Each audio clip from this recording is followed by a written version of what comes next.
Boa tarde, queridos companheiros, sejam bem-vindos. Vamos acolher, né, a todos, cada um abraçando o seu companheiro, o seu colega, sabendo que cada um de nós está aí do lado com o anjo guardião, cuidando, inspirando.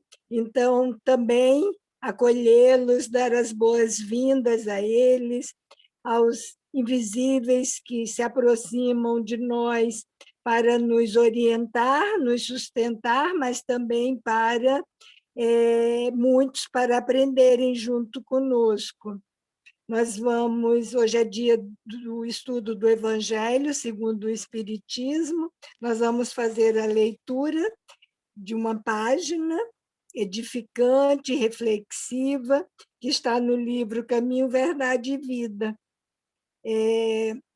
psicografia do Chico Xavier, onde o benfeitor Emmanuel vai trazer comentários sobre uma fala de Paulo, que está no versículo 10, capítulo 6, da primeira epístola de Paulo a Timóteo.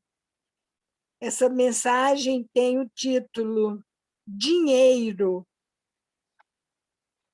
E Paulo nos diz: porque o amor do dinheiro é a raiz de toda espécie de males.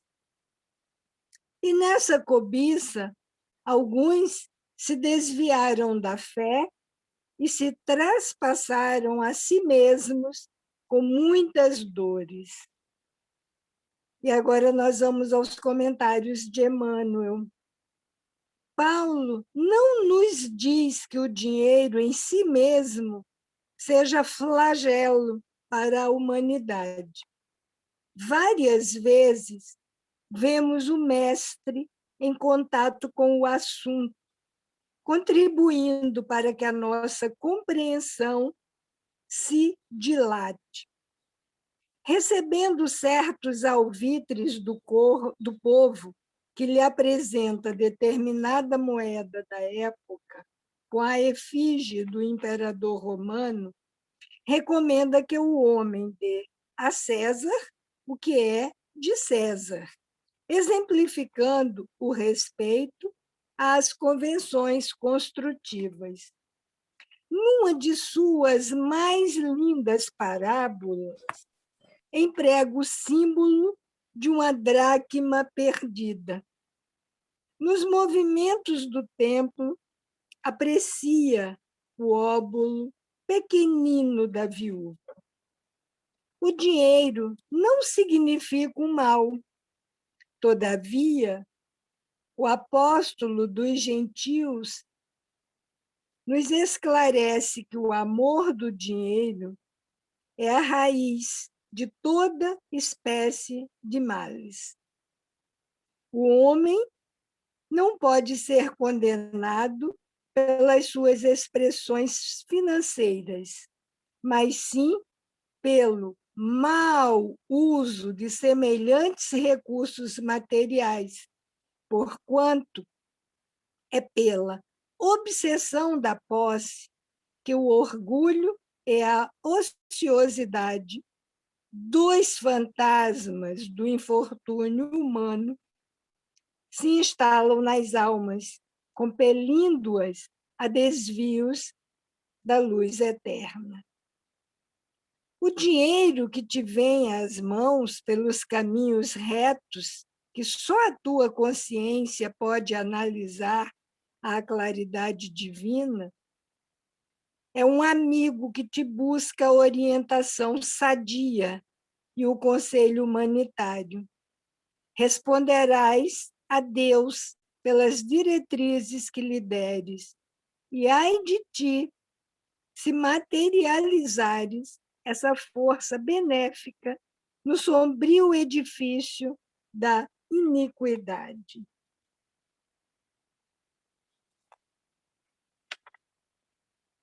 Queridos companheiros, já nos preparamos para esse encontro nessa tarde. Já desde cedo, nosso coração se alegra com essa perspectiva desse encontro, mas não exatamente de um encontro entre nós apenas. Mas a nossa alegria, o nosso coração vibrando, é pelo encontro com Jesus, é pelo encontro com Ele, trazendo para nós os seus ensinamentos. Mais uma vez, porque Ele não se cansa, e mais uma vez Ele vem apresentar o seu convite para aprendermos, para prestarmos muita atenção às lições que Ele nos deixou. E o convite de mãos estendidas é para que o sigamos. Sigamos suas pegadas, sigamos seus exemplos. E é tão bondoso, é tão generoso o nosso mestre, o nosso divino amigo, que além do convite que ele nos faz, sempre, incansavelmente, amorosamente, ele também nos envia seus mensageiros para nos apoiarem, para nos inspirarem, para nos deixarem plenos de bons propósitos, de boas intenções, nos fortalecendo para que verdadeiramente nos apresentemos como firmes seguidores das suas pegadas. E nesse momento que nos encontramos tão unidos, nossos corações com tão bons sentimentos, pensamentos elevados, vamos abrir nossos corações, irradiando para onde houver necessidade. Cada um de nós traz um nome de um amigo adoentado, adoentado fisicamente, mas tantos adoentados da alma, que pensemos neles, vibremos por eles e enviemos do nosso melhor para afastar as suas dores, enxugar as suas lágrimas, colocar um pouco de luz que já temos para iluminar a esses sombrios corações. Queremos dizer finalmente, Jesus, da nossa gratidão por esse momento, junto a Ti, estudando contigo e com os Teus mensageiros de luz e de sabedoria. Graças te damos, Deus nosso Pai. Que assim seja.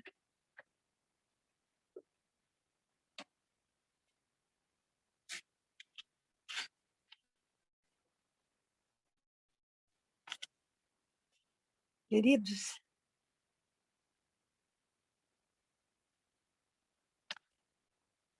nós vamos dar sequência no nosso capítulo 13.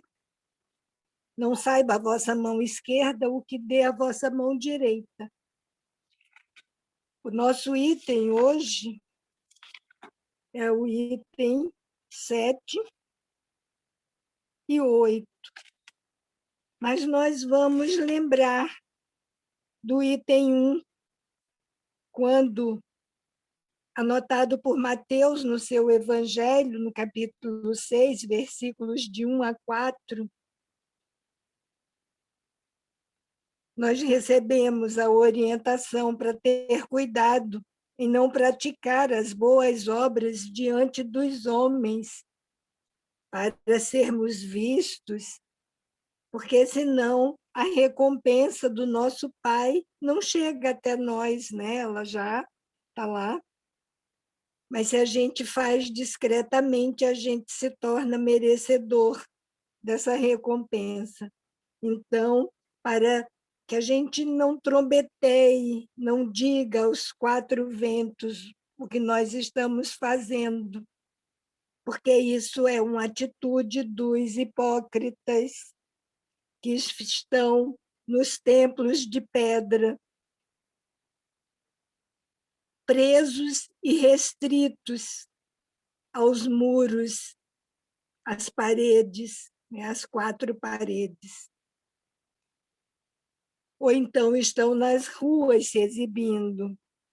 Então, Jesus nos recomenda que esses recebem as suas recompensas enquanto estão por aqui, mas que nós tenhamos o cuidado de, quando dermos a esmola, ou que façamos qualquer benefício, que, enfim, quando praticarmos as boas obras, nós não deixemos ninguém perceber, nem mesmo uma mão perceber o que a outra faz, para que a gente mantenha em segredo, porque ele sabe tudo que nós fazemos, nos conhece individualmente, e ele vai dar a recompensa. Antes de iniciarmos a leitura do item 7 e do 8, eu gostaria de um exercício com vocês, um exercício mental, onde cada um vai entrar na sua casa secreta, na sua casa íntima.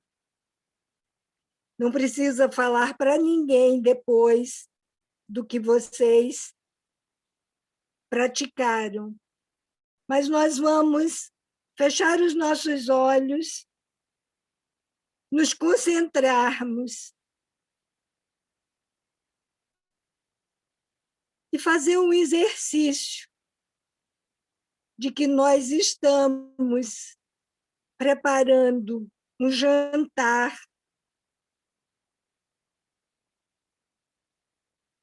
Como que é essa preparação desse jantar? Cada um de vocês, sozinhos, com vocês mesmos. Pensem nesse jantar, pensem no que vocês estão preparando, pensem com quem vocês estão, quem vocês convidaram para esse encontro com vocês.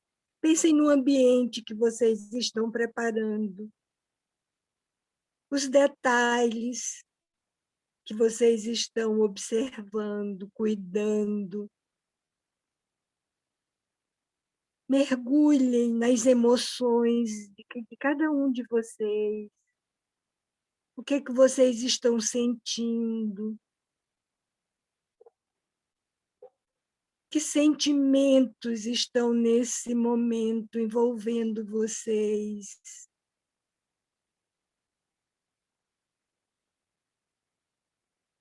Se é de alegria, se é de preocupação. O que exatamente?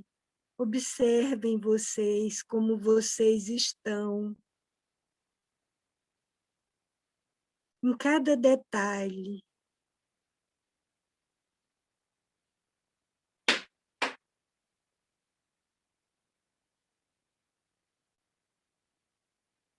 Que conversas temos, do que falamos, o que ouvimos.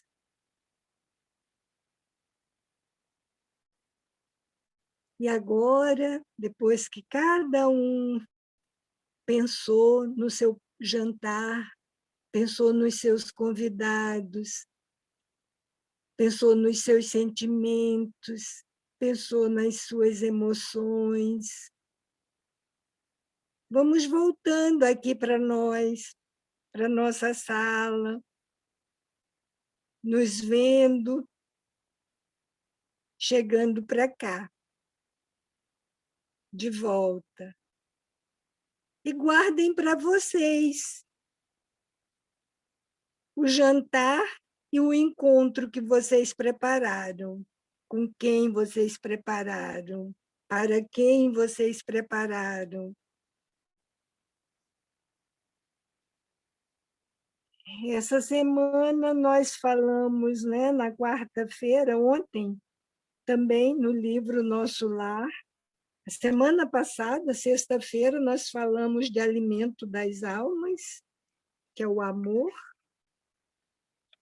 trabalho desenvolvido pela Josi, né? O amor, que é o pão divino das almas, é o alimento sublime dos corações.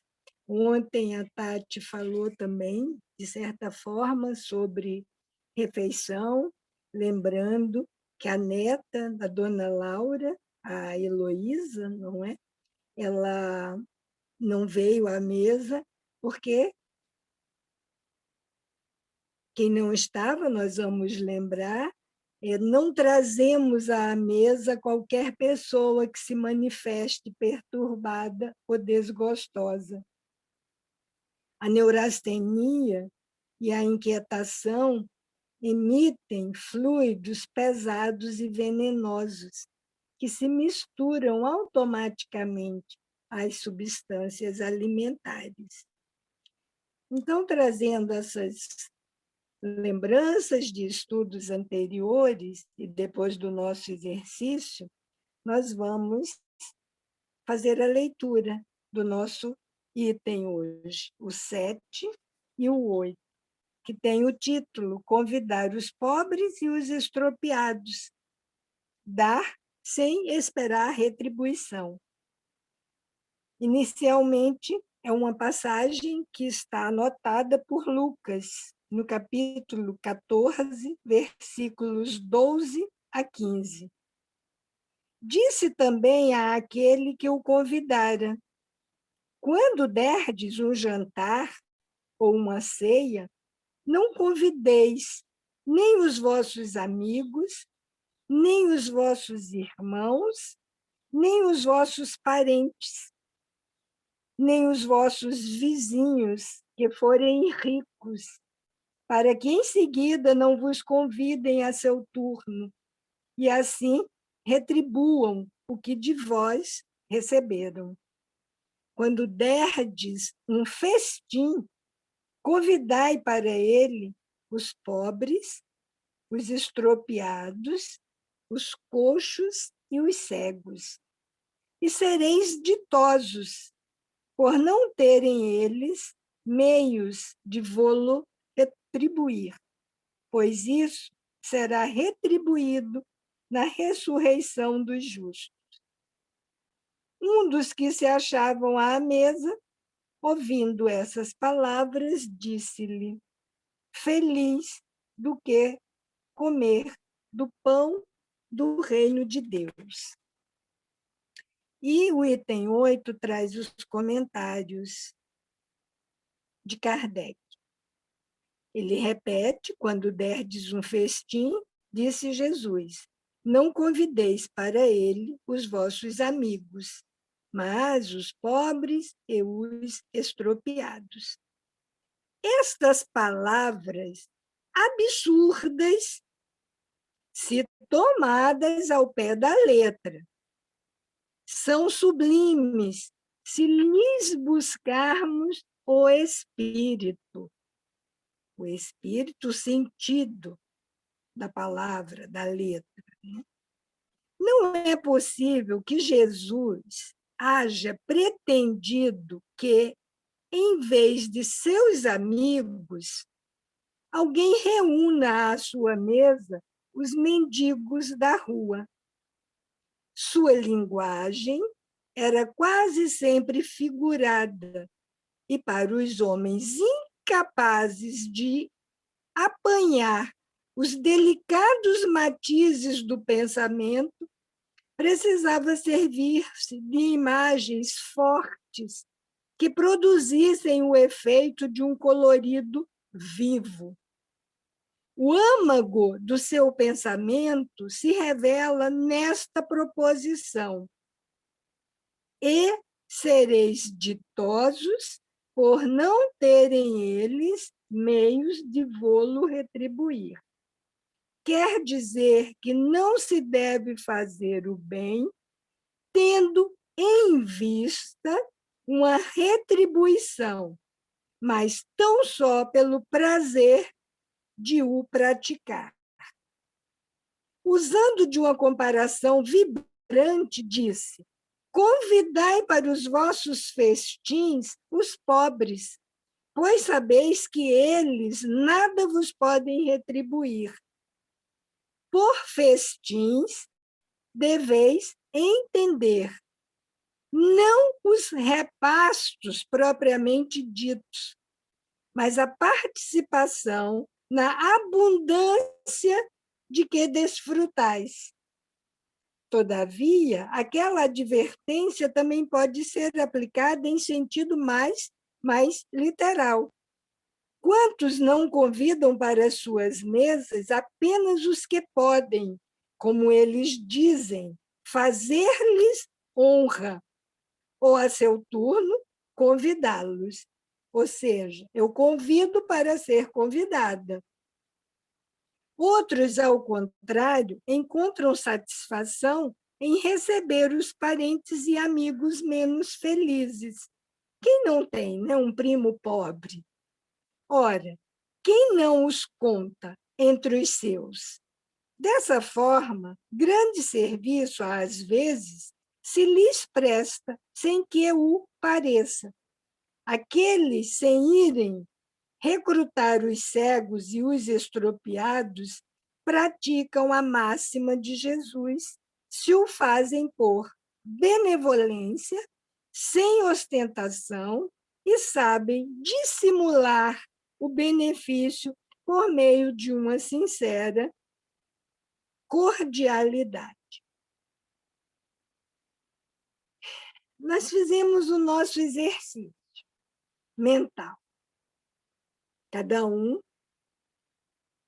preparou um jantar. E aí já precisamos fazer um destaque. O jantar que nós preparamos, ou que nós propusemos o exercício, era um jantar. Jantar, um alimento, uma refeição. E aqui, Kardec já chamou a atenção que o que nós entendemos por festins? Festins é só a alimentação? É só aquilo que vai realmente atender a nossa necessidade, porque estamos encarnados e precisamos de alimento material, sim. Mas não, ele já diz que por festins deveis entender não os repastos, o jantar, o alimento, propriamente ditos, mas a participação na abundância que desfrutais. Ele chama a atenção para isso, que os festins é uma refeição de pompa, é um banquete suntuoso mesmo, deslumbrante, grandioso. Esse é o festim, não aquele alimento que vai atender às nossas necessidades básicas. E ele destaca também a linguagem figurada que Jesus usa sempre nos ensinamentos. Claro que quando ele dá essa orientação, quando derdes um jantar ou uma ceia, não convideis nem os vossos amigos, olha, nem os amigos, nem os irmãos, nem os parentes, nem os vizinhos que forem ricos. Será que Jesus estava dizendo assim, ó, amigo para quê? Parente para quê? Irmão para quê? Logo Jesus, que diz que todos somos irmãos, logo Jesus, que sempre nos ensinou sobre fraternidade, por que ele está dizendo para não convidar? Será que ele está estimulando romper as nossas relações familiares, os laços de amizade tão preciosos? Será que ele está estimulando para rompermos, quebrarmos as afinidades do coração? E vem tantos outros benfeitores nos orientar que o amor é o alimento da alma, e aí Jesus diz o contrário? Não, não pode, né? Então, logo, para começar o assunto, é chamando a atenção, sim, mas para a família universal. Nossa página de abertura falava que o dinheiro, exatamente o dinheiro em si, não é mau, mas o uso que fazemos dele. Então, quando nós preparamos um festim, porque podemos, porque os nossos recursos são ganhos licitamente, que são frutos do nosso trabalho, podemos, mas nós estamos lembrando que somos todos irmãos e que tem aí irmãos que não estão na situação tão boa quanto nós. Será que nesse momento nós estamos lembrando que a nossa mesa farta, mas que falta a muitos outros que são também nossos irmãos? Será que no momento do festim, com os nossos sorrisos abertos, nós lembramos dos que estão de boca aberta, porque não para sorrir, mas porque estão famintos? Será que lembramos daquele irmão sujinho, que não cheira bem, que está largado na rua, que é um irmão menos feliz do que nós, que precisa da nossa assistência, porque estamos em melhor condição? Emmanuel, em um dos seus textos, ele diz para nós, nas celebrações de alegria, é inútil convocar os entes amados, de vez que todos eles já se encontram automaticamente dentro delas. Então, por isso, recorda os que jornadeiam no mundo sob as algemas de austeras privações e partilha com eles as vantagens que te felicitam a vida.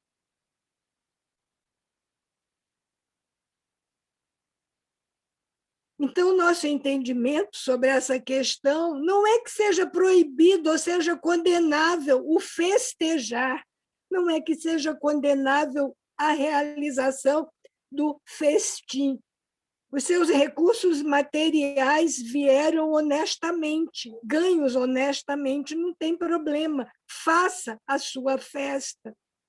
Mas pensa também no amparo aos que padecem aflições, aos que padecem injustiças, que enfrentam provações, que estão na penúria, que estão desabrigados. Na maioria das vezes, para esses que fraquejam diante das dificuldades que são gigantescas, a única alegria possível é um pedaço de pão. Às vezes é só um pedaço de pão, e às vezes puro. Às vezes nem um gole de café. Mas se esse pão vier junto com um sorriso amistoso, junto com um sorriso solidário, aí, melhor ainda, vai fazer a alegria daquele coração desesperançado. E nós vimos no livro Nosso Lar que o amor é o alimento das almas.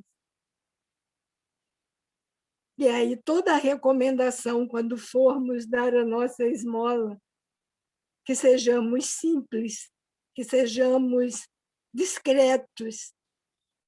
Não adianta, do alto das nossas conversas fúteis, nossas piadas preconceituosas, muitas vezes racistas, julgarmos os que se encontram em situação de abandono social. Muitas vezes, nos nossos encontros com amigos, familiares, aí vem uma piadinha de alguém de uma outra raça, de uma outra cor, de uma outra religião. E aí nós pensamos que aquele que está numa situação de rua está porque quer. A maioria é preguiçoso. Se a gente oferecer um trabalho para eles, eles não vão querer, porque o que eles querem mesmo é ficar à toa. E nós, ao alimentarmos, e nós, ao cuidarmos dele, na verdade, estaremos alimentando a vadiagem. Lamentavelmente, muitos de nós pensamos assim. Não estou exatamente me referindo a cada um de nós no grupo, que já está ocupando o tempo útil para o estudo, para o buscar, para o despertar. Quando eu falo muitos de nós como humanidade, como grande maioria que ainda fica indiferente a essas dores.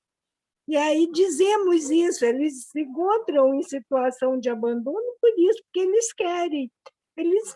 Se a gente oferece um trabalho, eles não querem, tá bom, a gente fica lá só estimulando. São vários os julgamentos que fazemos, inclusive muito. Não vou dar nada para eles, porque eles vendem, aí vão comprar drogas. Mas e a história deles? A história desses espíritos, qual a trajetória de vida deles? Quando a gente parar para ouvir a história deles, o porquê, e às vezes nós referimos apenas como vida a essa existência, a esse momento de agora, do berço até aqui. Mas quando a gente fala trajetória de vida, nós não sabemos do passado espiritual. Mas não é porque estão nessa situação que nós vamos simplesmente dizer: tem uma causa, não é à toa que está ali naquela situação. Que a gente não julgue com o que a gente já aprendeu.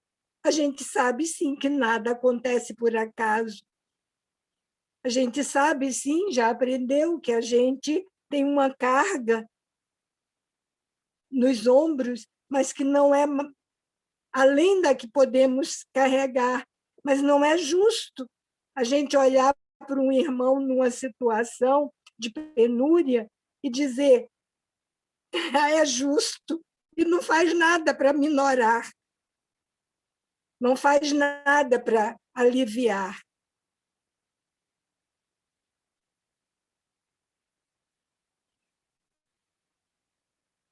Que nós sejamos admirados pela nossa solidariedade, nossa bondade, nossa sensibilidade, nossas ações, nossa caridade real, não apenas a caridade da esmola, mas a caridade, a ajuda que ergue, mesmo que não possamos resolver a situação de todos que se encontram numa situação de abandono social, nós não podemos, individualmente não podemos, mas temos a prece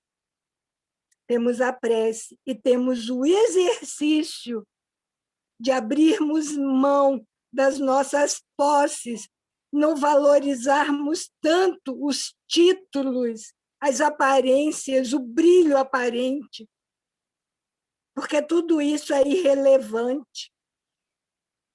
É irrelevante quando não está a serviço de erguer o nosso irmão.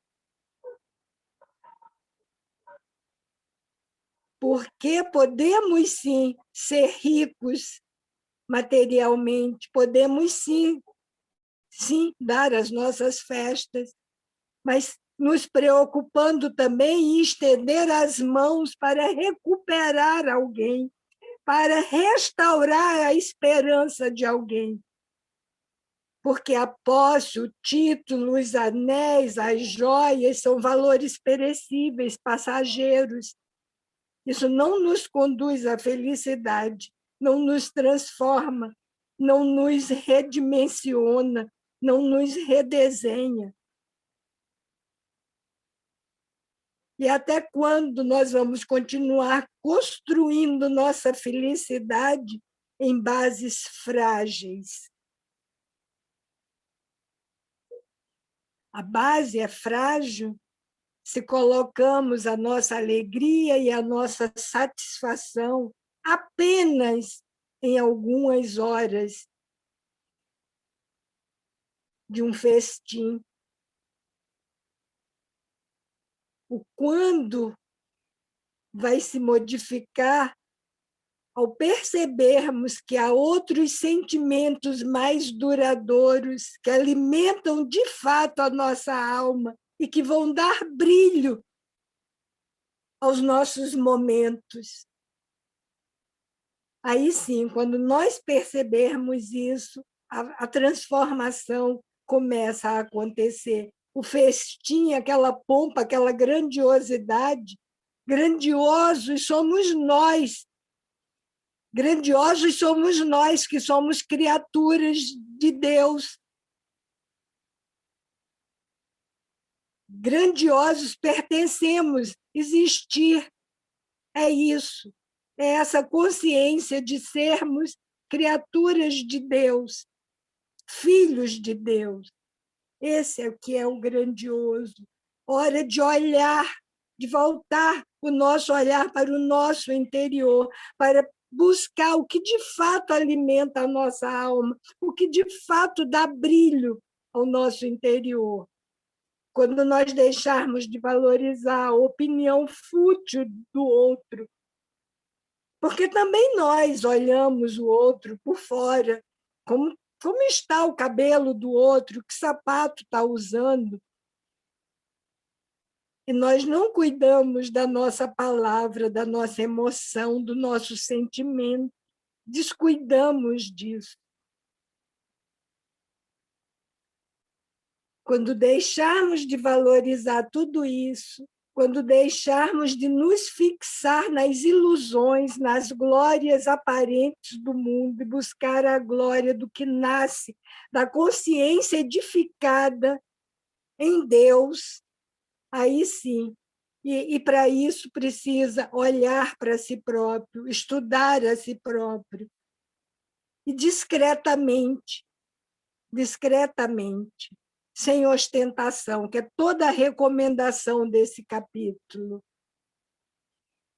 sem se mostrar, com humildade, porque sem esse sentimento de humildade, de consciência da limitação da nossa pequeneza diante da grandeza da criação, é muito difícil encontrar a realização espiritual. Aí só quando você se conhece, só quando você se defronta com a imagem real do que você é que você consegue se abrir para modificar, para transformar, para trabalhar o seu interior e se tornar um ser melhor. Há um livro, Alvorada Cristã, pelo espírito Neio Lúcio, com a psicografia do Chico Xavier. Ele traz uma mensagem muito interessante. Era um fazendeiro muito rico, e aí chamou o filho tinha 15 anos nessa época.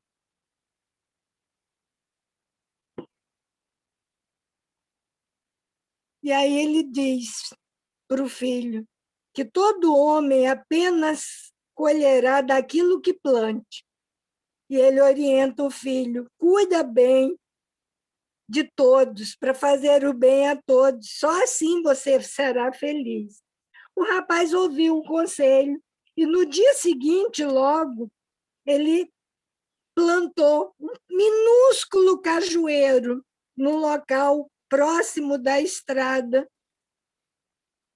que ligava o vilarejo próximo à propriedade do pai.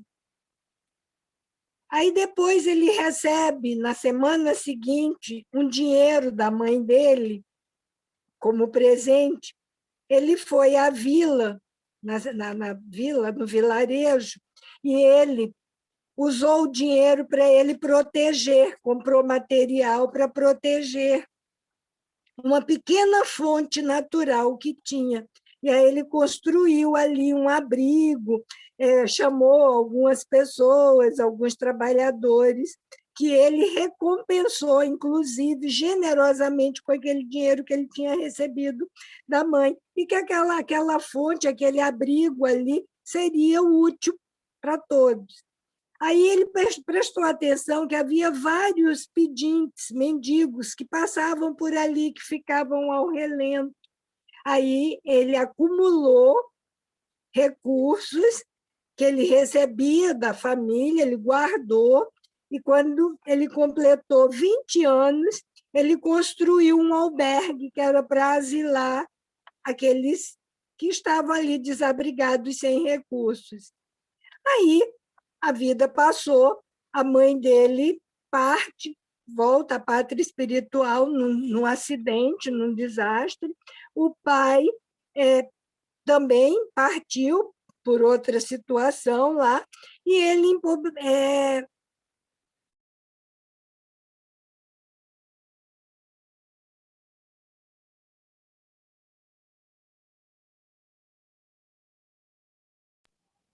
Algum... e agora? Voltou? Tá normal, Raquel. Faltou só o Alguém finalzinho da... pode me dizer em que parte que parou de... O final do albergue. Do albergue. Então, ele construiu o albergue, a mãezinha dele morreu, o pai também, voltam à pátria espiritual. Duas irmãs mais velhas que ele casaram, foram cada uma para o seu rumo, e ele estava sozinho. Ele esqueceu os conselhos paternos, ele se revoltou com aquela partida dos pais e ele foi embora, saiu dali daquele vilarejo. Ele trabalhou e ele ganhou uma enorme fortuna, mas gastou tudo com prazeres inúteis. Nunca mais pensou em semear o bem. Passam os anos, e aí ele já na idade madura, inclusive adquiriu o vício da bebida e da jogatina. De vez em quando, o pai, em espírito, se aproximava, rogando a ele que tivesse cuidado, que ele se arrependesse, que ele ouvisse aqueles conselhos, mas ele esquecia daquele ali. Ele achava que escutava, mas ele não seguia. Ele queria somente saber de comer, beber e as casas ruidosas, as festas, até de madrugada. Aí, gasta o corpo.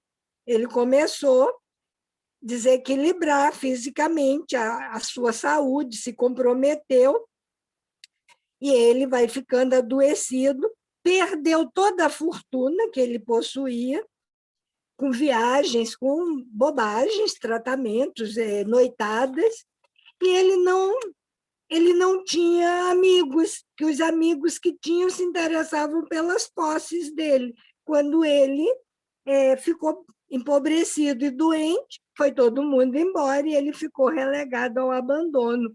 Mas aí ele anda de um lado para outro, de um lado para outro, e um dia ele sentiu uma imensa saudade, ele volta para o vilarejo, aquele local onde ele tinha crescido. A pé, era longa a distância, ele transcorre muitos dias e ele chega exausto naquela localidade de outros tempos. O cajueiro que ele plantara convertera-se em árvore dadivosa. Ele, encantado, ele viu-lhe os frutos tentadores.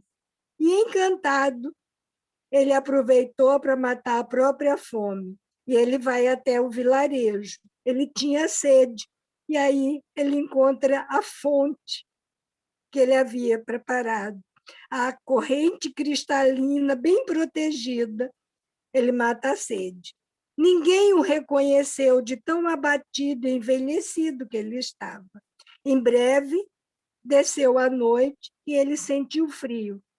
Aí 2 homens caridosos ofereceu os braços e conduziram-lhe ao velho asilo que ele mesmo construíra. Quando ele entrou no recinto, ele chora, porque seu nome estava gravado na parede, com palavras de louvor e bênção. Ele deitou-se constrangido e adormeceu. E em sonho ele encontra o pai junto a ele, exclamando: aprendeste a lição, meu filho? Sentiste fome e o cajueiro te alimentou. Tiveste sede e a fonte te saciou. Necessitavas de asilo e te acolheste ao lar que edificaste em favor dos que passam com destino incerto. E abraçando-o com ternura, acrescentou: por que deixaste de semear o bem? Ele não pôde responder. As lágrimas embargavam-lhe a voz na garganta. Ele acordou com o rosto lavado em pranto, e quando o encarregado do abrigo lhe perguntou o que desejava, ele informou simplesmente: preciso tão somente de uma enxada. Preciso recomeçar a ser útil de algum modo. Passo para vocês agora.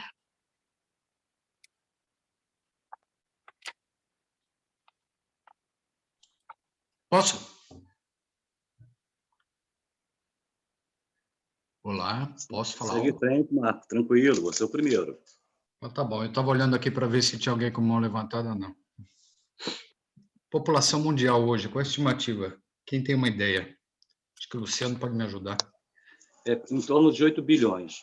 Em torno de 8 bilhões. Desses 8 bilhões, quantos? Eu até estava dando uma olhadinha aqui. 3,4 bilhões, vamos arredondar, vamos falar. 4 bilhões são pessoas que têm uma renda inferior a 5,50 ou 5,5 dólares por dia. Isso significa, de acordo com o Banco Mundial, são pessoas que vivem na pobreza. Vamos falar, metade da população mundial hoje é considerada, ou considera-se que vive numa condição de pobreza. Apenas 45%, vamos de novo arredondar, vamos falar, 4 bilhões de pessoas, metade, não tem acesso à saúde. São números tremendos, são números violentos. 258 milhões de crianças não têm acesso à educação. Então, tem um comentário do... O Dalto está aí ainda? Tá, né? Cadê o Dalto? Dalto, sim. O Dalto está. Tô aqui. O Dalto está aí, beleza. Tem um comentário que o Dalto faz, eu gosto bastante, né? O Dalto, ele fala assim, eu sou rico. Embora, né, Dalto, por todos os problemas que você passou, dificuldades e tudo mais, a gente não vai entrar em detalhes agora, mas você se considera uma pessoa rica. A gente tem um teto sobre a cabeça, ter comida na mesa, ter uma cama boa para dormir à noite. Nós somos ricos. Olha, todo mundo conectado hoje à noite aqui, ou hoje à tarde no Brasil, à noite aqui na Europa, com internet. 4 bilhões de pessoas no mundo, metade da população mundial que tem acesso à internet. Então, são números expressivos. Nós estamos falando de educação, nós estamos falando de acesso à saúde, que são coisas básicas. É básico. Por outro lado, esses dias eu vi uma notícia que eu falei assim, não é possível. Não é possível. O Reino Unido, com a saída agora do Brexit, através do Brexit, com a saída da Comunidade Europeia, desculpa, eles acham que eles precisam reconstruir o Império Britânico. Eles vão investir, em questão de 4 anos, mais de 20, preparem-se para os números, bilhões de libras esterlinas, no prazo de 4 anos, no desenvolvimento de armas nucleares e vão investir em defesa. Quer dizer, equipamento militar, aviões de caça e tudo mais. Eu estou falando de 20 bilhões. Até 2035, eles têm um plano de investir mais de 40 bilhões de libras esterlinas. Em 2019, o gasto em defesa no mundo todo foi de 1,79 trilhões de dólares. Então tem alguma coisa muito errada. Eu vou repetir o número: 1,79 trilhões de dólares. Se a gente levar isso para um gasto mensal, a gente chega a um número de 149 ou 150 bilhões de dólares por mês. Por mês, né? Então, gente, o mundo, ele vive hoje, principalmente hoje com o Covid, com o coronavírus, imensas necessidades. Pessoas que hoje vão para os hospitais, precisam de atendimento urgente, não tem mais UTI, não tem como atender, as pessoas estão morrendo. Já morri antes da Covid, agora é pior. Então, eu acho que assim, tendo em consideração tudo que você falou, Raquel, né, você começou até com a passagem dinheiro. O que é que a gente está fazendo com o nosso dinheiro? Eu acho que tem muita oportunidade para a gente fazer algo e minimizar o sofrimento dos outros. Tem muita oportunidade, né? E até mesmo aquele livro que você mostrou antes, né, do mundo de regeneração, tomara que não demore muito para que a gente possa realmente usar os recursos e os bens que nos são dados de uma maneira muito melhor do que investir em defesa, né? Então, era isso que eu queria comentar com vocês. Eu queria, desculpa se eu choquei vocês com os números, mas são números absurdos. Significa que metade da população mundial hoje vive numa condição de pobreza. 258 milhões sem acesso à educação, 45% da população mundial apenas com acesso à saúde. Então, ainda existe muita oportunidade para podermos fazer o bem e ajudarmos aos nossos semelhantes. Era isso.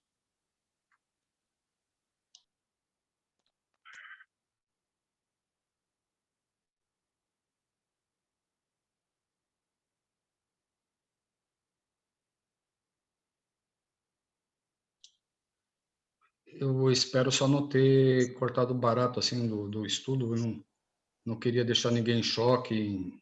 Não, de modo algum, Marcos. Não, né? essas informações são pontuais e de relevância para todos nós, porque nos traz uma referência de a quantas anda o mundo no aspecto econômico, né, e, sobretudo, nesse aspecto social, né, da geopolítica internacional, a Inglaterra saindo da União Europeia e essa reconstrução de um império. Na tal conjuntura não cabe mais esse tipo de pensamento, né? Ele é muito retrógrado. E a gente vem observado que, por mais que a gente viva hoje momentos muito delicados, há uma força assim, quase que invisível, mas perceptível por todos nós, que a humanidade está cansada de guerra. Já está cansada do retrocesso, a gente tem uma necessidade muito empírica de progredir e não cabe mais. Eu tenho uma leve impressão que as orações estão sendo feitas no mundo todo, independente do viés religioso ou filosófico, ou seja lá o nome que se queira dar, assim, há pensamentos muito fortes voltados para a paz. E isso forma uma egrégora gigantesca no entorno do planeta que eu tenho certeza que vai suplantar esse comportamento belicoso de alguns países que ainda vivem lá no primitivismo. O império financeiro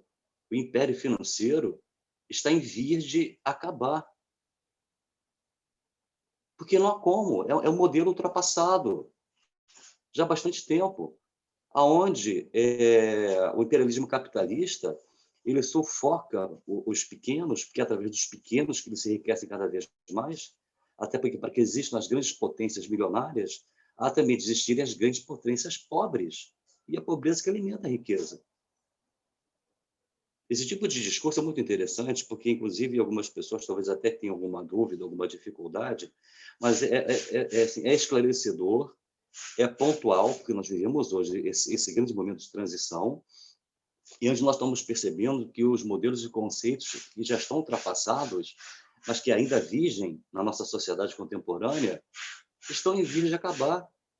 Novos modelos, novos conceitos, novos parâmetros, novos paradigmas estão sendo criados hoje até, inclusive, embrionariamente, durante a pandemia. Não tem como, ninguém consegue conter a marcha do progresso. E dentro da marcha do progresso não existe mais atitude belicosa. Por mais que alguns que ainda pensem que são os donos do planeta, alguns dirigentes, né, de alguns países, esse tipo de mentalidade é retrógrada. O mundo de regeneração não comporta mais mentalidades como essas. Não comporta mais. Por mais que pensem em que isso pode ser um prenúncio de uma terceira guerra mundial, existem outras questões que poucos sabem, que estão por detrás, e que estão interferindo positivamente em nosso benefício. Sabemos disso. Imagina o plano espiritual. E a gente foi desenvolver mais esse raciocínio, e vou parar por aqui, para não tomar o tempo mais de ninguém. Mas, num efeito paradoxo, uma terceira grande guerra mundial interferiria na harmonia dos planetas do nosso sistema solar. Harmonia essa não só energética, harmonia material, inclusive. Obrigado. A Sônia está com a mãozinha levantada, gente. Oi, gente. É muito simples, não tem muito a falar. Eu acho que a gente, mesmo nesse período, né, de pandemia e tudo mais, às vezes a gente se sente um pouco de mãos atadas para fazer alguma coisa e tal, mas sempre há um jeito de fazer, não importa o que seja, o mínimo que seja já é o máximo. Porque, às vezes, a gente fica esperando as coisas acontecerem, né? Quando terminar a pandemia, quando não sei o que lá, quando... Eu não estou falando com isso que a gente tem que se expor, que tem que expor as pessoas, mas, sabe, dá para ver o que pode fazer. As simples coisas, sabe? Às vezes, do seu lado, algum vizinho no desespero, sabe, pensando até em cometer suicídio, qualquer coisa desse gênero, que é uma coisa assim que está virando, Deus me livre, mas corriqueiro, né? Mas a gente está ali, pelo menos com a palavra, ou ao telefone, quem tiver medo de se expor um pouco mais na palavra, de ir, bater no portão e conversar no portão, mas pelo menos telefonar para a pessoa. Tem sempre alguma coisa para fazer. E, às vezes, a gente fica esperando que as coisas aconteçam para a gente acontecer, entendeu? Para a gente fazer alguma coisa. São pequenas ações que viram grandes ações se todos fazem um pouco, entendeu? Então, a gente tem que não se deixar acomodar, não se deixar se sentir de braços e pernas atadas, porque nós temos essas pernas e braços livres, só a gente querer. Só a gente querer. Tem muita coisa a fazer, seja com a nossa família, alguém precisando, que às vezes as pessoas não falam, se calam. E esse calar demais, esse silenciar demais, é perigoso. É perigoso. Eu vejo muitos jovens que estão se calando muito. E aí eu me preocupo mais quando se calam demais. E aí eu começo a cutucar um pouco para ver até onde eu posso ir, até onde eu posso limpar essa ferida, até onde eu posso jogar um remédio mais forte ou mais fraco, entendeu? Porque a gente é assim, a gente precisa uns precisam dos outros, a gente precisa se unir, seja com pessoas da família ou não, porque, na verdade, a gente fala de uma família universal. A gente fala de uma família universal. O que dói no meu vizinho, o que dói no outro, dói em mim. A fome dói muito em mim. Dói muito. E a gente está vendo isso do nosso lado. O que a gente pode fazer? Vamos fazer alguma coisa. Eu tenho certeza que cada um já está fazendo alguma coisa. Eu tenho certeza, mesmo que seja mínimo. Porque às vezes a gente pensa assim, mas é só eu para fazer. Começa você sozinha, porque depois, e na verdade a gente nunca está só, né? Sabe que nunca está só. Mas a gente começar sozinha fisicamente, as outras pessoas vão ver que você está fazendo e vai ter vontade de fazer, porque vê o resultado. Seja com criança, eu adoro criança, não posso nem, eu me emociono em falar em crianças. Principalmente para mim, o que me dói mais são as crianças. Ainda mais agora aquelas que não têm colégio, não podem, não estudam em colégio particular, só em colégio público, não está funcionando e não tem celular para acompanhar aulas. Então, gente, é uma realidade dura, entendeu? O que a gente pode fazer? Eu faço o que eu posso, eu não gosto de ficar falando o que eu faço, mas assim, eu tenho certeza que cada um está fazendo alguma coisa. Não é possível que a gente esteja de olhos fechados, botando as mãozinhas no rosto para proteger os nossos joguinhos queridos. Eu acho que a gente tem que botar a mão na massa, sabe? A gente sabe que as pessoas estão passando fome, a gente fala sobre isso, mas o que a gente faz? Qual a ação? O que você faz para isso? Então, vamos fazer seriamente isso. Sabe? Não é amanhã, não é hoje, é agora. Porque amanhã pode ser tarde demais. As pessoas estão passando fome, passando necessidade. Eu tenho contato com pessoas assim, e eu vejo isso na minha frente. Entendeu? Então, gente, o banquete é para essas pessoas. O banquete é para essas pessoas que, às vezes, têm até poder de dinheiro, mas está destruído moralmente também. Estão passando fome indiretamente. Fome de palavras de carinho, fome de amor. Então, se a gente tem esse amor no coração, vamos distribuir, que amor acumulado demais não serve para nada. Acumular demais amor só para a nossa família, só para o nosso filho, só para o nosso marido, só para... O amor acumulado não serve para grande coisa. A gente tem que distribuir esse amor. O amor é contagioso, mas é uma contagem uma maneira de se contagiar maravilhosa. Então, vamos abraçar essa causa de verdade. Não vamos deixar para amanhã, não, é hoje. Tá bom? Então é isso, é só isso. Um beijo para todos. Sônia, eu levantei a mão quando você estava falando, porque eu concordo com o seu pensamento e vou pegar a carona no que você estava falando, porque hoje eu vi uma frase que me chamou bem a atenção. Ela falava assim, não confunda o distanciamento social com o distanciamento espiritual. Isso. Né? Então, verdade. Que a gente possa levar isso a sério mesmo, assim, e saber que não importa onde você esteja, seja na sua casa ou em qualquer outro lugar, você pode continuar fazendo o bem, ajudando as pessoas, isso aí que você falou, que as pessoas, elas usam como escudo, né? Não poder sair de casa, não poder ir na sua igreja, no seu convívio, do seu grupo, de não sei o quê, e fica achando que só vai poder fazer o bem quando voltar as coisas ao normal. Eu só vou poder fazer quando o meu grupo de cesta básica, não sei das quantas, voltar. Quando o meu grupo... E não, o tempo todo a gente pode estar fazendo, né? Hoje em dia, a gente tem a tecnologia. Eu sempre falo isso. Eu acho que eu falo isso faz uns 4 anos que eu repito isso. A tecnologia tem que ser usada a nosso favor. A gente não pode só demonizar a tecnologia e dizer a rede social é horrível, não sei o que é horrível. É horrível porque a pessoa não usa do jeito certo.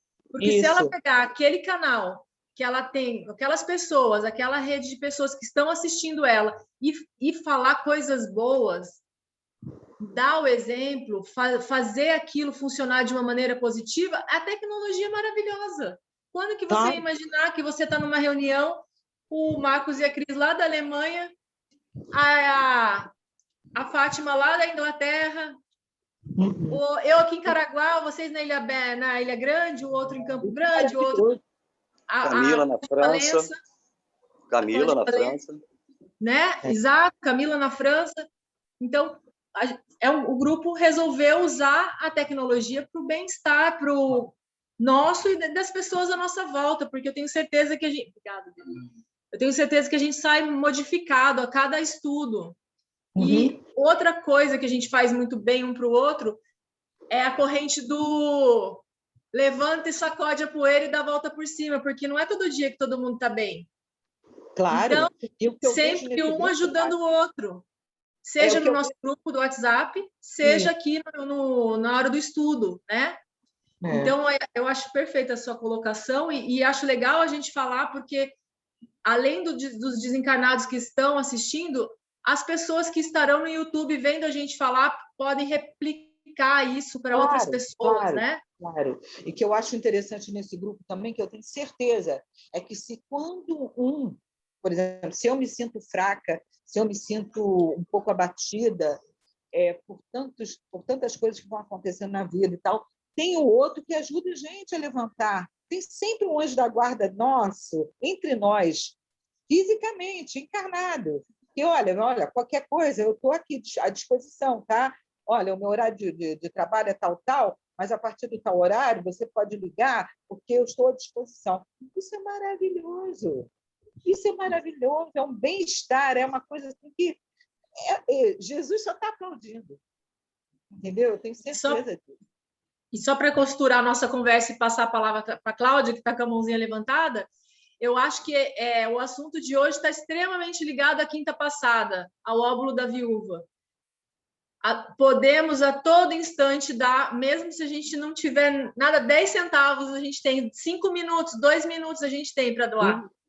Muito bem. Com você, Cláudia.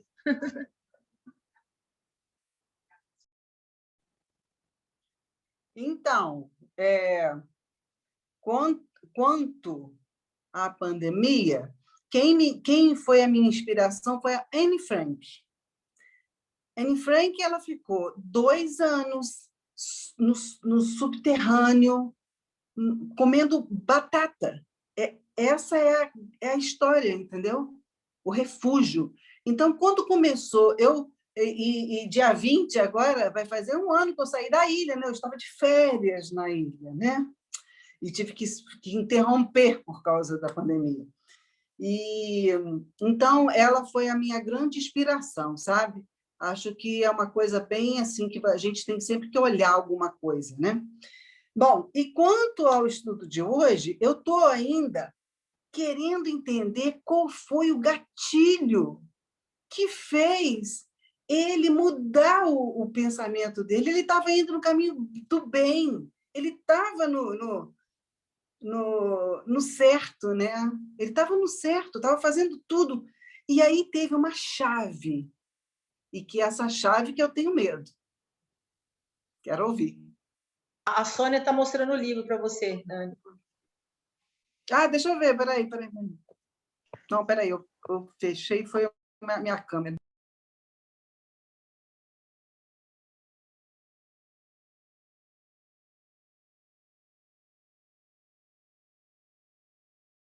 Muito bom, Cláudia, muito bom. Eu uso esse livro para contar a história para minhas crianças aqui.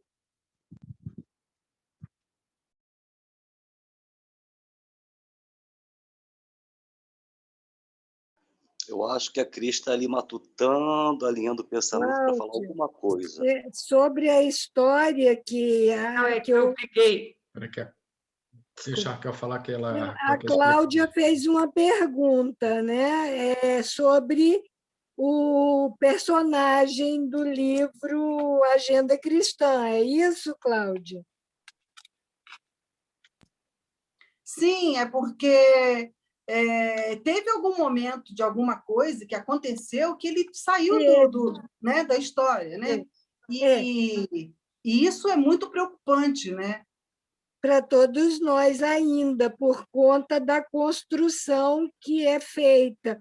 O momento dele virar a chave foi a revolta, quando ele fica órfão de pai e mãe, e as duas irmãs, que eram mais velhas que ele, seguem o rumo, elas casam e vão seguir a vida delas, e ele se vê sozinho, não é?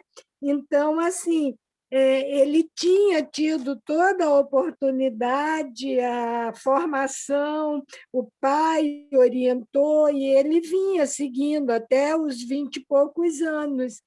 Mas é isso, não só o trabalho no bem, que é destacado, né? Quando ele redescobre e ele pede que ele precisa ser útil de qualquer modo, fazendo qualquer coisa, ele pede que ele só precisa de uma enxada, é que todos nós ainda estamos em construção. E o Evangelho, justamente, é a nossa ferramenta principal, porque por um pequeno acontecimento em nossas vidas, nós podemos nos revoltar, nós não nos submetemos à soberana vontade de Deus e nós mudamos o rumo, a direção do caminho que estávamos seguindo. Por isso, a necessidade tão grande de ouvir os ensinamentos de Jesus, por isso, a necessidade tão grande de refletir, e por isso, a necessidade imprescindível de nos conhecermos, porque a partir daí, qual que é minha cara real? Qual que é minha força real? Qual que é diante das vicissitudes? Vicissitudes, muitos de nós traduzimos ou buscamos o entendimento como sendo apenas dificuldades. Não. Vicissitudes é alternância. É esse movimento da vida que ora está em cima e ora está embaixo. Claro que quando estamos embaixo é por conta das dificuldades, que muitas das vezes elas parecem intransponíveis e nós afundamos. Então, essa alternância, porque nós ainda oscilamos entre sombra e luz, entre bondade e descuidos, né? Assim, desatentos. Não é exatamente maldade, eu acho que nós não estamos mais na maldade propriamente dita, mas nós oscilamos o tempo inteiro. Então, é essa alternância que às vezes vira a chave, e nós estamos indo numa direção, pensando e nos vendo como prontos, e não estamos. Então, a mensagem você captou bem, ela traz a prática do bem, mas ela traz também a atenção que precisamos dar, que era o recado inicial. Eu posso fazer festa, o dinheiro não é nocivo, o dinheiro em si não tem problema, eu posso ter muito. Agora, qual o uso que eu faço dele? Como que eu penso no outro, no restante dos meus irmãos que estão numa situação de abandono social? Respondi?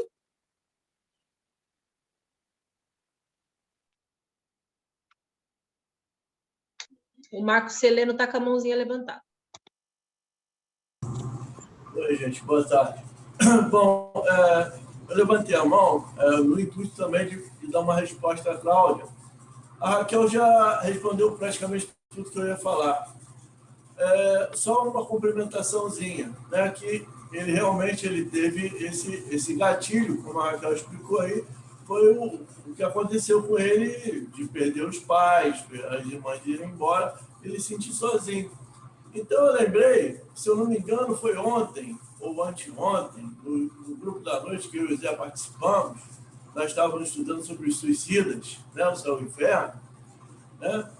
E alguém levantou comentário a esse respeito, de que às vezes a pessoa chega ao suicídio porque ela não se preparou ou não foi preparada para os reveses da vida. Então, é sobre isso que eu queria falar. Todos nós temos esses reveses da vida, esse alto e baixo que a Raquel comentou. E esse pai soube muito bem educá-lo para que ele plantasse o bem, já no sentido de que você vai colher na frente, de uma forma ou de outra. É o que a gente deve aprender a plantar o bem. Mas talvez tenha esquecido, ou talvez não tenha ficado explícito no texto, né? Esse esquecimento de não se, de se preparar para os reveses da vida, para que não ocorra justamente essa desilusão, porque tem muita gente trabalhando aí no campo da caridade, em muitas religiões, ou até fora dela, né? E que, de repente, começa, como a gente diz, entre aspas, dar tudo errado na vida do cara, o cara se desilude, pô, estou só fazendo bem, estou só fazendo pancada, aí se revolta e abandona todo o bem que está fazendo. Por quê? Porque não se preparou para entender que esse, entre aspas, dar tudo errado, é a parte de aprendizado que a gente tem que passar, e todo mundo passa por isso. Uma hora ou na outra, a gente passa, seja por um revés financeiro, seja por um revés na saúde, seja por um revés emocional, por um abandono, ou por uma acusação injusta, por um desgaste, por qualquer coisa. Então, todos nós vamos passar por essa situação, que vai tentar nos fragilizar ao ponto de abandonarmos a caminhada. E aí é que a gente tem que estar preparado para que a gente não faça isso. Então, foi só essa complementação que eu quis dar, tá bom? Não sei se ajudei, mas eu tentei, tá? Obrigado. Minha avó está precisando de respeito. Eu gostaria de dar uma pincelada aí, essas histórias aí. Pode ser? Claro, Dalton. Segue em frente. Sim. Mas não vou me estender demais, não. A gente precisa compreender algumas situações que são imperiosas no planeta que a gente vive. Eu acho que o Luciano foi muito feliz quando ele disse que tem muitas pessoas, um grande grupo, né, pela população que habita o planeta, um grande grupo, seja encarnado ou desencarnado, que oram todos os dias ou praticam o bem, vivem sob, né, sob o jugo do Cristo, né? Jugo não, sobre as benéficas do Cristo, e oram todo dia para poder dar uma certa equilibrada no planeta.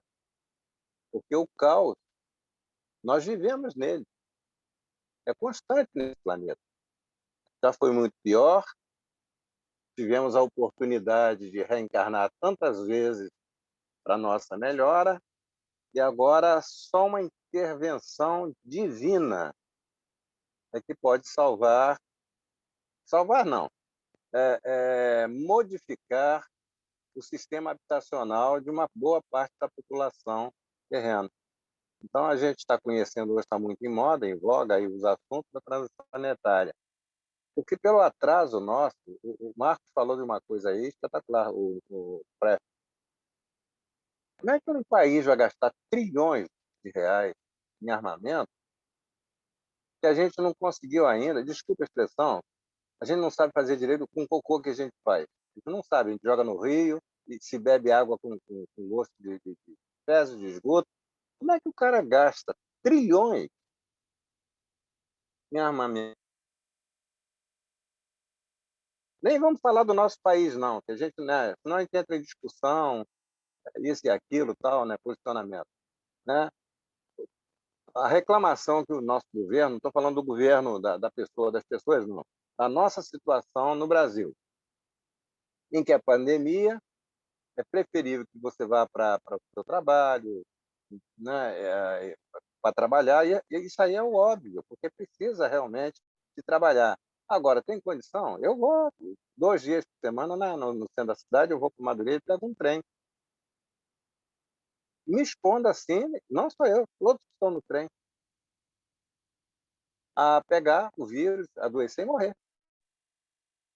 O BRT, no noticiário todo dia. Então, existe um grupo maléfico, terrível, isso não é só no Brasil, é em todo mundo, que não terão condição realmente de mudar o novo, pelo menos a gente entende dessa maneira, um aglomerado aí diferente, etc. e tal, né? Um lugar melhor para se viver, porque não há merecimento em espécie alguma.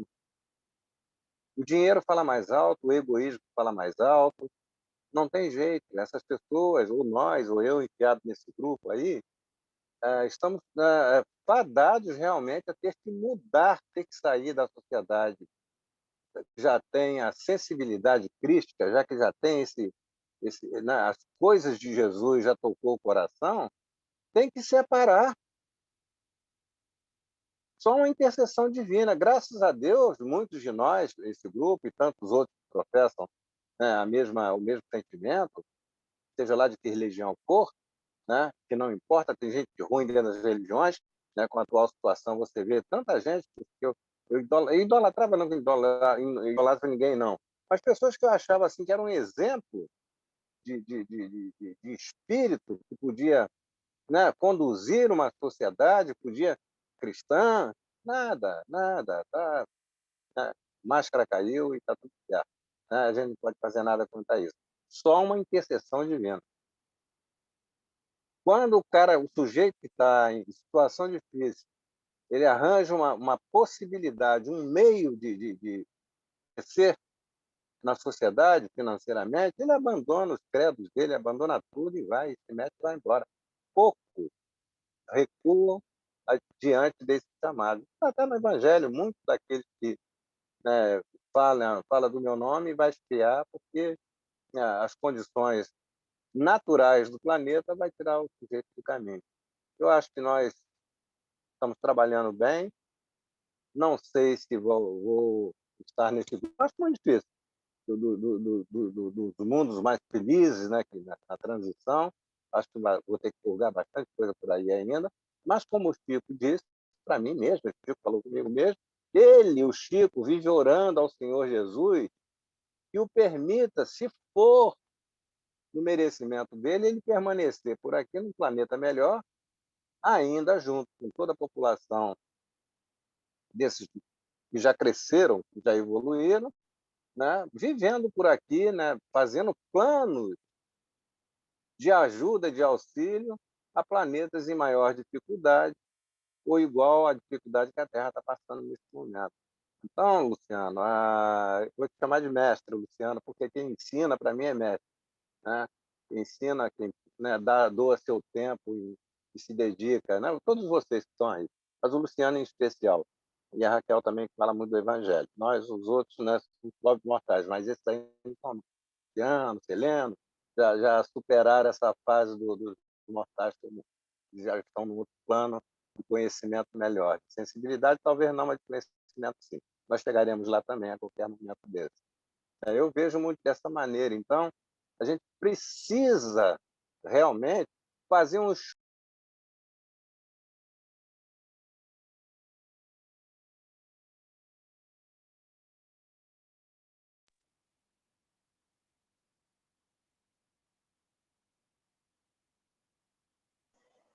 Eu acho que o Dalton ficou mudo. Vocês estão ouvindo?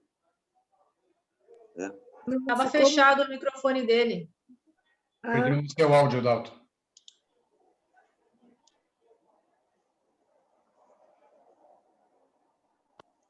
Vocês vão me ouvir agora.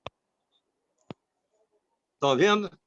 Não. Agora sim, agora sim. Aqui quando eu começo a falar e começo a ficar com raiva, ainda é uma das virtudes que eu tenho, eles interrompem, não tem jeito. Uma coisa maluca isso. Mas é assim mesmo, né? Então, a gente vai precisar lutar bastante ainda para se melhorar a nível de poder permanecer aqui. Porque o mal impera de força muito tenaz na nossa sociedade geral do planeta. O mal impera, não tem jeito. O bem trabalha silencioso, porque se ele fizer qualquer ruído, o mal interfere.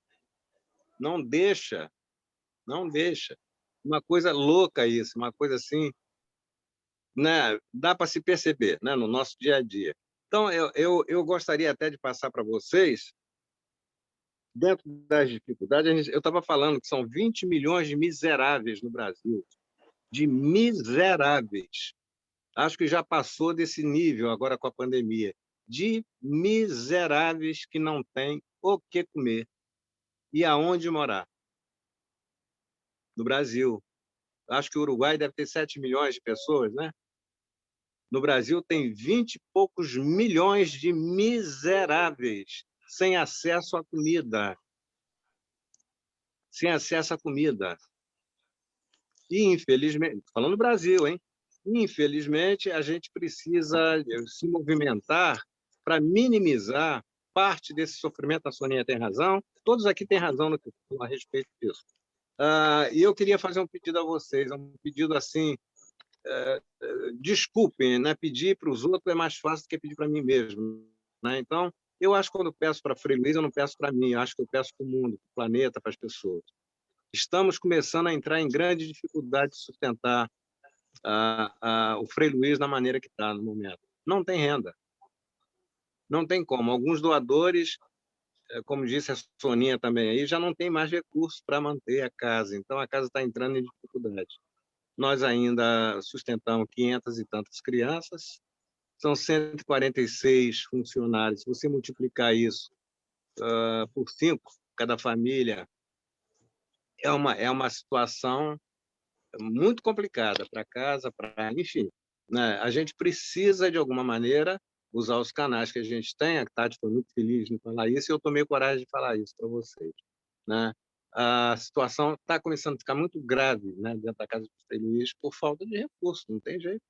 Né? É uma casa que tem uma despesa mensal de mais de R$500 mil.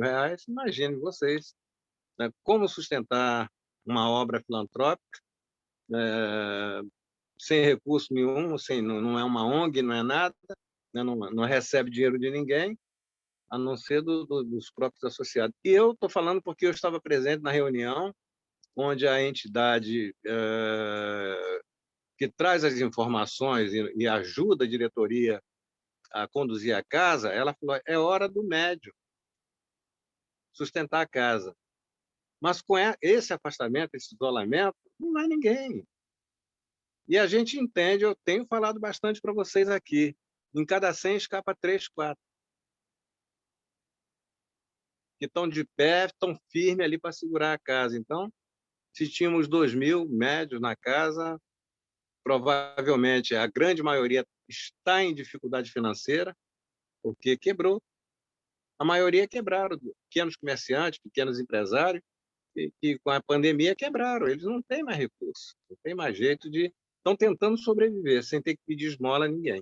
Mas eu já vi numa gravação da distribuição de cesta básica, 1 ou 2 pessoas que eram pessoas que contribuíam com o Frei Luiz, mas já estão na fila da cesta básica da casa. Não é fácil, isso não é fácil para a gente, né, se conduzir. De qualquer maneira, existe um lugar, né?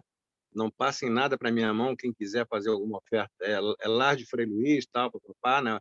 O link oficial da casa, e se puderem de alguma maneira. Não é meter a mão no bolso, não, mas fazer a corrente do bem, né? de arrecadar recursos, né? De outras pessoas que possam, enfim, de alguma maneira, para que a obra não desmorone, porque vai do jeito que vai, né? O governo acha difícil dar uma ajuda de R$300, R$400. Pô, isso é um absurdo, cara.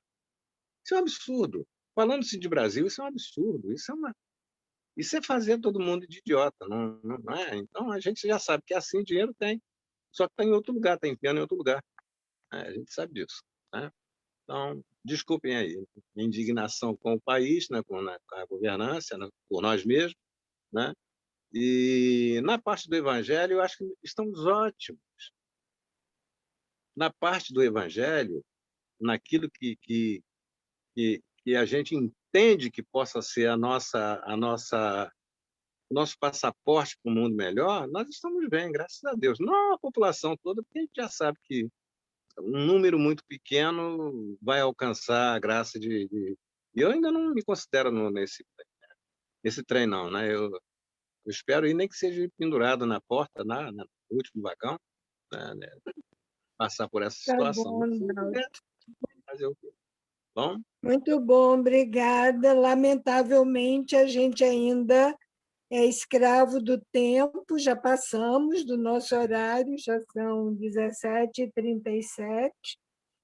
E se alguém quiser fazer mais algum comentário, precisa ser breve para não extrapolarmos, que a espiritualidade fica presente aí, a gente precisa liberá-los para outros trabalhos que são convocados. Raquel, só para arrematar, assim, 1 minuto cronometrado no relógio. Primeiro porque, Dalton, eu agradeço profundamente e sinceramente as suas palavras, mas eu não me sinto verdadeiramente nesse patamar, não me sinto mesmo, muito pelo contrário. Eu acho que existem pessoas que têm um conteúdo, um cabedal de conhecimento muito superior ao nosso. E a gente sempre bebe uns nos outros, né? Vivendo e aprendendo. É um eterno aprendizado da nossa vida. Mas só para fechar o raciocínio do viés material da história, da passagem de hoje, com relação à questão financeira, é só para deixar registrado aqui, já que nós estamos gravando, é que o dinheiro, ele antes de ser um número numa conta bancária, num investimento, ou até mesmo antes de ser uma espécie material, ele é uma energia que é manipulado por aquele que detém a posse das suas cifras. Agora, a direção que vai se dar, da mesma forma também a internet, a tecnologia, como a Tati colocou, a direção que se dá a essa energia manifestada materialmente, em forma de erários, né? De numerários, de dinheiro, e também com relação à internet, eu nem ia colocar isso, é a moral. A gente tem uma ferramenta maravilhosa nas mãos, aqueles que têm pouco recurso, aqueles que têm muito recurso, os que têm pouco, na verdade, acaba sendo uma benção, porque na dificuldade ele acaba criando e tirando dentro de si os talentos, que são passagens bíblicas. Então, só para deixar registrado aqui, que antes de ser algo material, no extrato bancário, no investimento, é uma energia manifestada daquela forma. Agora, quem pilota, quem dirige, quem dá a direção correta ou não a essa energia manifestada materialmente é aquele que a detém. Para o bem É ou o não. uso, né? O uso que faz. Sim, perfeito. É a moral, né? Obrigado. Uhum. Tem mais alguém que iria se colocar e, por conta do tempo, ficou apertado? A gente pode fazer a prece e ficar mais um pouco para tirar alguma dúvida que tenha permanecido. Uma frase só para complementar o que o Lu falou sobre o dinheiro. Vejam a oração do dinheiro, na voz do Chico Xavier. Vai explicar bem essa questão de energia que o Lu falou. Só isso. Vou até tentar achar aqui e botar no grupo. Ótimo, obrigada. Muito obrigada. Alguém gostaria de fazer o encerramento? Se ninguém se colocar, eu vou apontar alguém, mas se alguém quiser espontaneamente. eu faço, Raquel. Eu acho que hoje é dia de orar, Obrigada. é dia da gente unir o nosso coração por esse grupo que a gente, né, participamos aqui. Eu fui convidado para esse grupo como um ser muito especial. Pode ter certeza, eu sou esse ser muito especial que vocês conhecem, assim como todos vocês são, igualmente, em mesma quantidade, né? Fazemos parte do líquido, né? Que ocupa esse volume, do volume que ocupa esse copo. Somos iguais, partes iguais. Então é hora de orar. Nós precisamos orar muito pelos nossos irmãos do grupo, né? Por aqueles que estão mais fragilizados na saúde, né? No emocional, porque o momento é de grande dificuldade para todos nós. A gente sabe disso. né? Somos, né, olhados por olhos que não querem nos ver felizes, porém temos grandes olhos, né? Não um olho grande, mas os grandes olhos de grandes pessoas que nos olham com carinho, com amor. E a gente acredita nisso, a gente sabe que é dessa maneira. Eu tenho certeza absoluta que é desse jeito. Jesus nos olha, que Frei Luís nos olha, que o Dr. Bezerra nos olha cotidianamente ou dioturnamente, olhando para todos nós, para que a gente não perca esse fio, né? Não perca esse transporte que está nos conduzindo para uma vida melhor daqui a pouco mais. Eu não tenho dúvida disso. Então, que Jesus nos abençoe a todos, está fragilizado nesse momento, pelo isolamento social, pelas dificuldades financeiras, ou, enfim, por qualquer situação de saúde que esteja vivendo nesse momento, mas que nos dê equilíbrio a todos nós. As meninas do grupo, que sempre está pedindo a gente para orar, olha, Sudalto, olha pela gente, vamos orar, todos nós, gente, juntar, vamos focar nosso olhar no coração de Jesus. Alguém na história pintou isso muito bonito, não um coração de dor, de sofrimento, mas um coração de amparo, de amor, que ilumina todos nós. Então vamos lembrar sempre desse coração amável, desse coração amoroso, que brilha em amor, esparge luz sempre sobre todos nós. Que venha saúde, que venha resoluções, que venha discernimento para cada um de nós, para que a gente não se perca, não se deixe levar por essa onda de dificuldade que estamos todos nós no mundo inteiro, no planeta inteiro, encarnados e desencarnados, vivendo nesse momento. Um momento onde o homem, no sentido de ser vivente do planeta, o ser inteligente do planeta, está passando por grande provação, seja encarnado ou desencarnado, porque é o momento do embarque ou do desembarque do planeta. Então, que Deus nos abençoe a todos, que as mãos de Jesus nos possa acariciar, nos possa amparar, nos dando luz, nos dando realmente essa condição de optar pelo amor, de optar pela vida. Que Deus nos ampare a todos. Graças a Deus.